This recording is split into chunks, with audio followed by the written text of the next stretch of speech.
Welcome to the Jill on Money Show. It is Thursday, July 27th, and you are listening to the program that attempts to take mysteries out of your life and your financial life by encouraging you to ask questions. You can do that by going to our website, jillonmoney.com.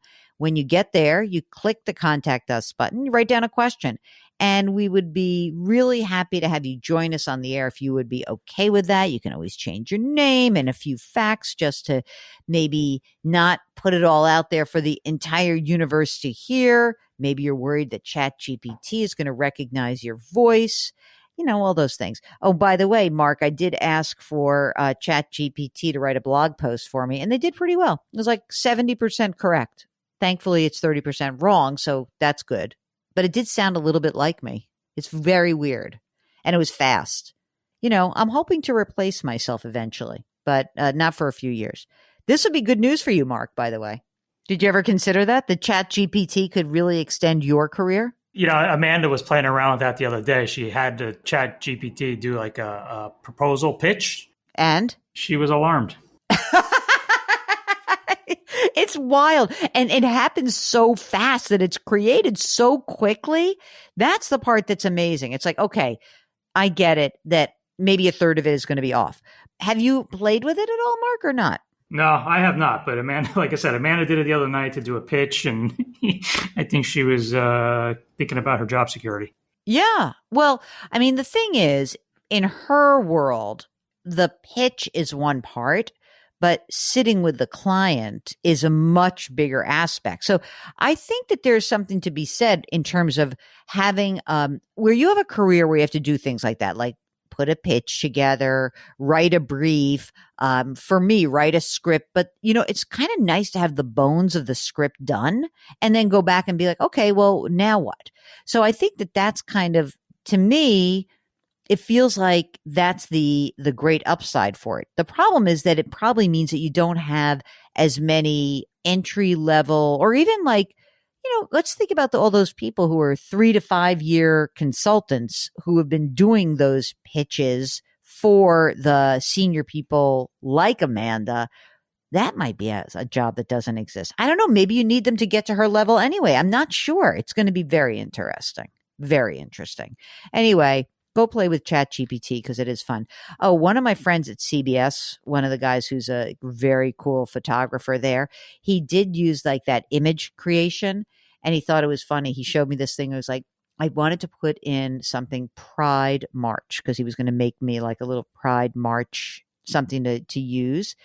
And it created 6 lions like marching down. It looked like Fifth Avenue. It was so cool. And it was just a funny way of thinking like, oh, these words together have very different meanings. Like the zeros and ones had a different meaning. So anyway, enough about ChatGPT and enough about that. If you would like to join us, again, jillonmoney.com, click the Contact Us button. Let us know if you'd be willing to come on the air. While you're on the website, don't forget, you've got the free weekly newsletter and the podcast, the other podcasts and the blog and resources. You can also subscribe to Jill on Money Live for $35. You get access to quarterly live webinars and lots of new bonus content that's going to be populating very shortly. Don't forget, do that right now before Mark jams the price up on you. Today, we are joined by listener Jeff, who's on the line in Ohio. What's going on? How can we help you out today? Well, my wife and I, for a long time, have wanted to purchase a mountain home. It's been sort of a dream of ours. We're in our late 50s. We're approaching retirement, but not quite ready to let go of work. And we also have some other things going on. We have a mother-in-law that we're supporting with her siblings. We have a daughter who might be a slow launcher. And so we have, various cross currents that have, financial implications. I think if it were just my wife and myself and our jobs, we could probably, pull the trigger without any concern. But having these other things that are unknowns in the picture make it a little more complicated. These damn family members, how dare they? How dare they mess up our mountain home? Well, let's go through some of the numbers, okay? So you and your wife, you're in your late 50s, right? And you're both working, right? Correct. How much do you guys earn together? We together are about $650. You own a home already. Your primary residence, how much is that primary residence? That's worth? correct. It's about $1 million, and it's paid off. All right, great. And you would keep this home, right? The primary home is we presume no matter what you hold on to it. Yes, we might end up switching to something else in a couple years, but we would keep a primary home and have a mountain home as a second home. Okay, you mentioned a mother-in-law that you're helping to support. Yes. How much is that? It's about $1,500 a month, but it's variable. And as she gets older and maybe has more needs, variable might increase. And the daughter, how old is she? She is a senior in college, and she's likely going to finish up this year. But we have the feeling that she's going to need a little more help launching than our son, who's in his mid-20s, and he's doing fine on his own. All right, so we don't have to worry about your son. He's on his own. No bank of mom and dad, right? Only the cell phone plan, which apparently is the last thing that they get off of, from what I understand. I can't even. That is so funny. It's true. That and a Peloton account, according to right. my niece. He's on that. You're right. Okay, so what would the mountain home cost if we were to make this a reality? What's the price tag of that? It's about $1.5 million. And now the magic question. Tell us about all of the money you have squirreled away to make even the conversation possible about the mountain home. Right. Well, let's see. On my side, I have old 401k that's about 2.4, 90% pre-tax, 10% Roth. New 401k, it's about 130 and about 30% Roth, and a Roth IRA with 225. Awesome. And brokerage account, you just mentioned all retirement. That's just my retirement side. I was going to go through my wife, and then we do have other stuff. Okay. Let's do wife. My wife has about 1.2 in a 401k, mostly pre-tax, 390 in a deferred comp plan, and 243 in a Roth. Okay, great. You say you saved a bunch of money. This is awesome. Deferred comp, does that mean that is she entitled to any pension? Yes, she is actually. Her pension, it depends on when she retires and when she takes it, but we're counting on her retiring, say, a year and a half and taking it at age 65, and that would be about $75,000 a year. Wow, that's great. So $75,000 a year at age 65, right? Yes. Okay. You get nothing. You get nada. Nothing. Nope. All right. You just have to live on your, $2.5 million. Poor you. What about non-retirement assets? Okay. Well, we have the money for the house separate already. So we have that in a separate account ready to go. Like $1.5 million or like cash? Yes. Well, we've been, we're ready to make the move. So we've been gradually moving it into cash. We've actually saved most of it as cash over the years. It was a losing thing to do for quite a few years, but now it's... now you feel like a damn genius. Okay. What about the non-house assets? Right. We have about 3.7 million in various brokerage accounts. Mark's laughing because, we have a certain moment where we have, let's just cue the hate mail right now. I mean, it's coming. But all right, you know what? Jeff and his wife deserve our attention, and I'm happy to talk. So 3.7 million apart from the house, in the brokerage, lots of different stuff going on. Do you manage it yourselves or do you have someone manage it for you? Yes, I manage it myself. I've had advisors on and off over the years, but I would say the last 10 or 12 years I've been on my own. You've been doing a great job, man. Fantastic. Here's a key question that we need to really figure out. Without the mountain home, what do you need to live on for real? Without the mountain home and projecting my mother-in-law's needs and my daughter's needs, we're thinking about $15,000 to $17,000. But that includes a lot of discretionary spending. Like that you're saying to me, that's a pretty rich number, right? Like you're not saying to me like that's, and then I have to add like for my fun money. That's the real number, right? Yes, that's the life we live currently, I would say. Okay.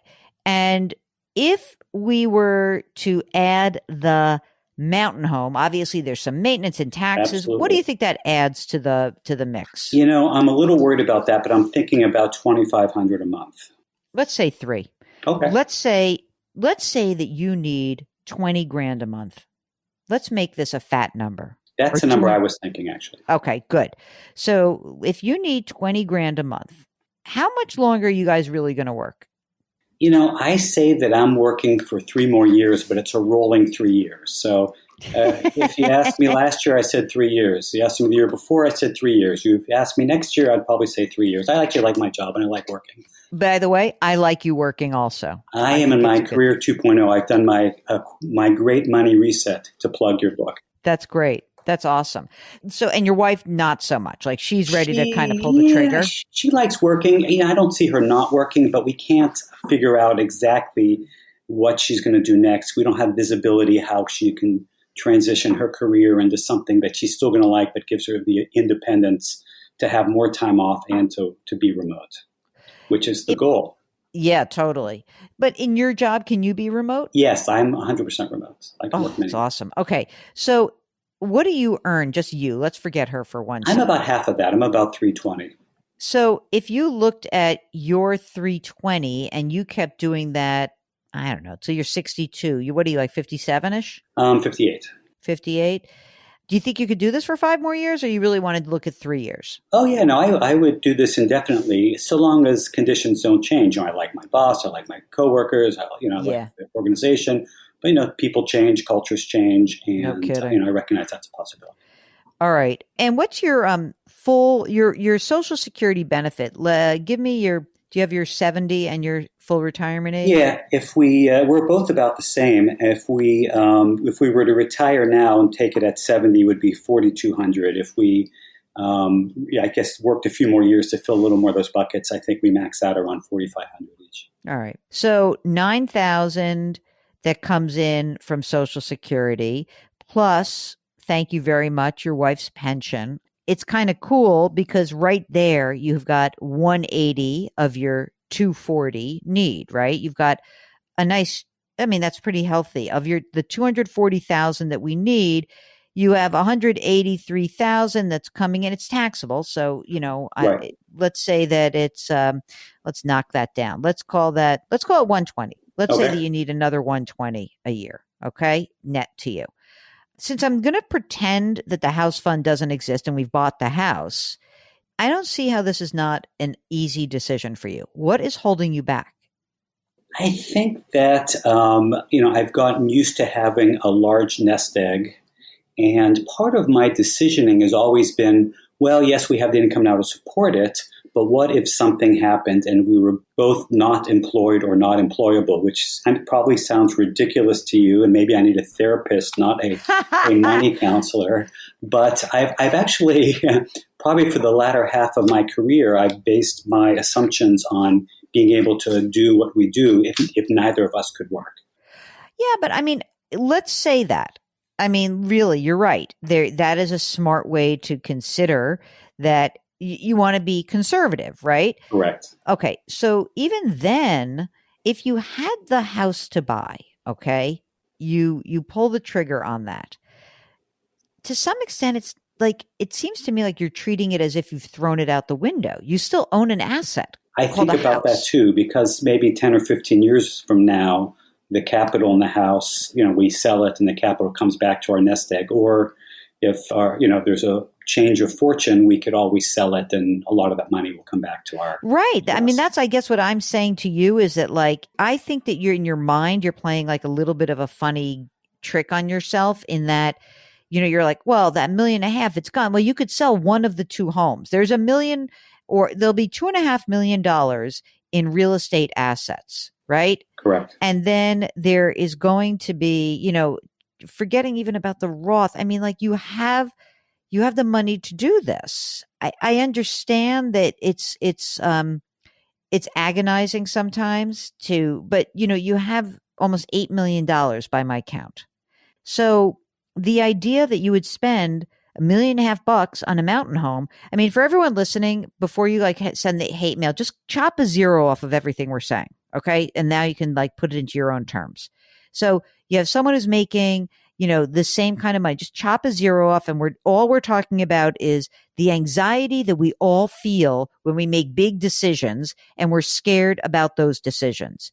I do not think, Jeff, that you're putting your family at risk.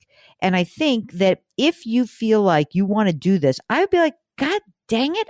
I've worked my butt off. I've saved all this money. Why shouldn't you do it?